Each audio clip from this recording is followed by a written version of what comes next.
राम राम दोस्तों, फिर से स्वागत है आप सभी का हमारी अपनी चैनल भारत वही सोच नहीं में। दोस्तों, आज के इस वीडियो में हम वर्ल्ड के सबसे स्ट्रॉन्गेस्ट डीजल लोकोमोटिव के बारे में डिटेल में जानने वाले हैं और ये वीडियो हमने हमारे ही एक सब्सक्राइबर की रिक्वेस्ट पे बनाया है। दोस्तों, वीडियो शुरू करने से पहले अगर आप लोग आज हमारी चैनल पे नए आए हैं और आपको हमारे वीडियो पसंद आते हैं और अगर अभी तक आप लोगों ने हमारी चैनल को सब्सक्राइब नहीं किया तो ज़रूर से हमारी चैनल को सब्सक्राइब कर ले ताकि ऐसी कुछ ना कुछ अनोखी इन्फॉर्मेशन आप लोगों तक पहुंचती रहे। अब बिना किसी देरी के शुरू करते हैं हमारा वीडियो। और दोस्तों, बात करें इस वर्ल्ड के स्ट्रॉन्गेस्ट डीजल लोकोमोटिव के बारे में तो वो है यूनियन पैसिफिक रेल रोड के लिए बना हुआ EMD का DD-A40X। दोस्तों, हम इस लोकोमोटिव के टेक्निकल स्पेसिफिकेशंस के बारे में तो जानेंगे ही, लेकिन उससे पहले हम थोड़ा इसके बैकग्राउंड को देखें तो इस लोकोमोटिव को यूनियन पैसिफिक रेल रोड्स के लिए ज़्यादा हॉर्स पावर की चाह में बनाया गया था, जिसे सेंटिनल नाम दिया गया था। दोस्तों, इस तरह के टोटल 47 डीजल इलेक्ट्रिक लोकोमोटिव्स बनाए गए थे, जिनकी सीरीज 6900 से शुरू होकर 6946 तक खत्म हो जाती थी। इन लोकोमोटिव्स को दोस्तों 1969 से लेकर 1971 तक बनाया गया था, जिसमें सबसे पहला लोकोमोटिव लोको नंबर 6900 1969 के साल में रोल आउट हुआ था और उसके बाद 1971 तक ऐसे 2 सालों में सभी 47 लोकोमोटिव्स को बना के तैयार कर दिया गया था। दोस्तों, अब वीडियो में आगे बढ़ते हुए अगर हम इस लोकोमोटिव के टेक्निकल स्पेसिफिकेशंस के बारे में बात करें और सबसे पहले अगर हम इस लोकोमोटिव की हॉर्स पावर के बारे में जानें तो ये तब 1980 से लेकर आज के दिन तक भी विश्व का सबसे ज़्यादा हॉर्स पावर वाला डीजल इलेक्ट्रिक लोकोमोटिव बना हुआ है। दोस्तों, ये मैक्सिमम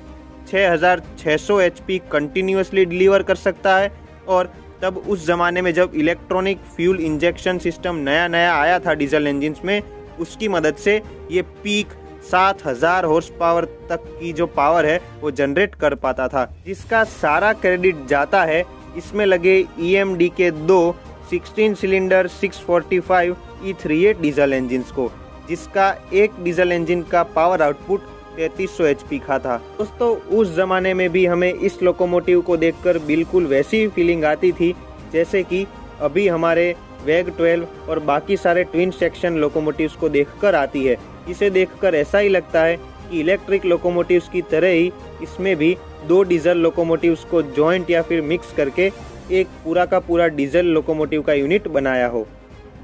अब बात करें इस लोकोमोटिव के व्हील अरेंजमेंट के बारे में तो दोस्तों, इस लोकोमोटिव में डोडो टाइप का व्हील कॉन्फ़िगरेशन यूज़ किया गया था, जो हमें रेयरली बहुत ही कम लोकोमोटिव्स में देखने को मिलता है। दोस्तों, जैसा कि आप सभी लोगों को पता ही है कि बोबो तरह के व्हील कॉन्फ़िगरेशन वाले व्हील की बोगी में हमें 2 व्हील्स देखने को मिलते हैं। कोको व्हील कॉन्फ़िगरेशन वाले लोकोमोटिव्स में 3 व्हील्स देखने को मिलते हैं। बिल्कुल उसी तरह डोडो कॉन्फ़िगरेशन वाले लोकोमोटिव्स में हमें एक बोगी में 4 व्हील्स देखने को मिलते हैं। दोस्तों, बात करें इस लोकोमोटिव के वेट के बारे में तो क्योंकि इसमें काफ़ी भारी भरकम 2 डीजल इंजिन्स लगे थे, डोडो टाइप के कॉन्फ़िगरेशंस के साथ 8 व्हील एक्सल्स थे, तो इसका टोटल वेट 260 टन्स का था, जिसमें इसके एक एक्सल पे पड़ने वाला लोड यानी कि पर एक्सल लोड 30 टन्स का था। तो दोस्तों, सोचिए आप ही,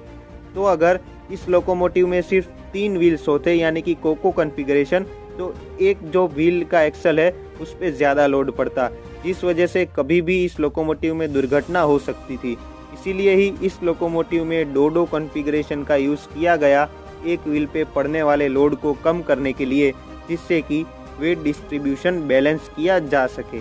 दोस्तों, इसका पर एक्सल लोड और वेट आज भी हमारे इंडियन रेलवेज में चलने वाले सभी लोकोमोटिव्स WDG-6G से लेकर वेग 12 तक इन सभी से ज़्यादा है। दोस्तों, अब बात करें इस लोकोमोटिव के ट्रैक्टिव एफर्ट के बारे में, जो किसी भी लोकोमोटिव की ताकत डिसाइड करने में काफ़ी इम्पोर्टेंट रोल प्ले करता है, तो ये मैक्सिमम 506 किलो न्यूटन तक का ट्रैक्टिव एफर्ट जनरेट कर पाता था और कंटिन्यूअस ये 458 किलो न्यूटन तक का जो ट्रैक्टिव एफर्ट है वो बना पाता था। दोस्तों, यहीं पर ये लोकोमोटिव हमारे इंडियन रेलवेज के कई लोकोमोटिव से मात खाता है और इनके जो रिटायरमेंट का मेन कारण था वो यही बना। दोस्तों, हमारा WDG-5 बीम जो सिंगल डीजल इंजन का यूज़ करता है, वो भी इससे ज़्यादा 560 किलोन्यूटन तक का ट्रैक्टिव एफर्ट जनरेट कर पाता है। अब दोस्तों इसका मतलब ये नहीं है कि ये लोकोमोटिव बेकार है। आज भी हॉर्स पावर के मामले में तो ये लोकोमोटिव भीम कहो, WDG 6G कहो या वर्ल्ड का कोई भी डीजल लोकोमोटिव कहो, सबसे आगे है। और रही बात ट्रैक्टिव एफर्ट की, तो दोस्तों उस जमाने में 500 किलोन्यूटन का ट्रैक्टिव एफर्ट भी काफ़ी ज़्यादा था, लेकिन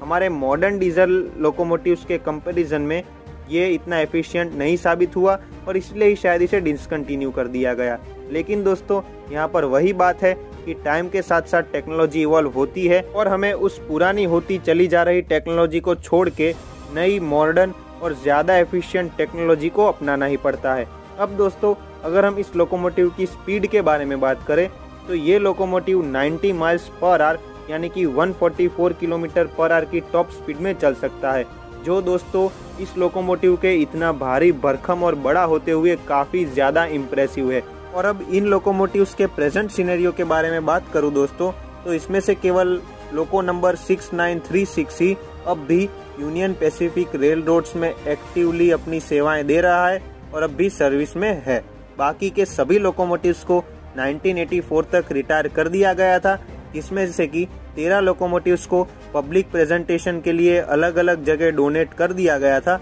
और बाकी सभी लोकोमोटिव्स को दोस्तों स्क्रैप कर दिया गया था। तो यही कुछ दोस्तों टेक्निकल स्पेसिफिकेशंस, बैकग्राउंड और स्टोरी थी हमारे वर्ल्ड के स्ट्रॉन्गेस्ट डीजल लोकोमोटिव के बारे में। वैसे दोस्तों ये लोकोमोटिव उस जमाने का होते हुए भी आज के मॉडर्न लोकोमोटिव्स को टक्कर दे सकता था और सभी मॉडर्न टेक्नोलॉजीज जैसे कि LED lights, air condition cabs, computerised control system, electronic fuel injection जैसी टेक्नोलॉजी से लैस था। दोस्तों फटाफट से लाइक और शेयर कर दीजिए इस वीडियो को अगर आपको आज का ये वीडियो पसंद आया हो तो, और अभी अगर आप लोगों ने हमारे चैनल को सब्सक्राइब नहीं किया है तो वो भी करना मत भूलिएगा। आज के वीडियो में सिर्फ इतना ही, मिलते हैं हमारे किसी और वीडियो में। तब तक के लिए भारत माता की जय, जय Hind and God bless you all.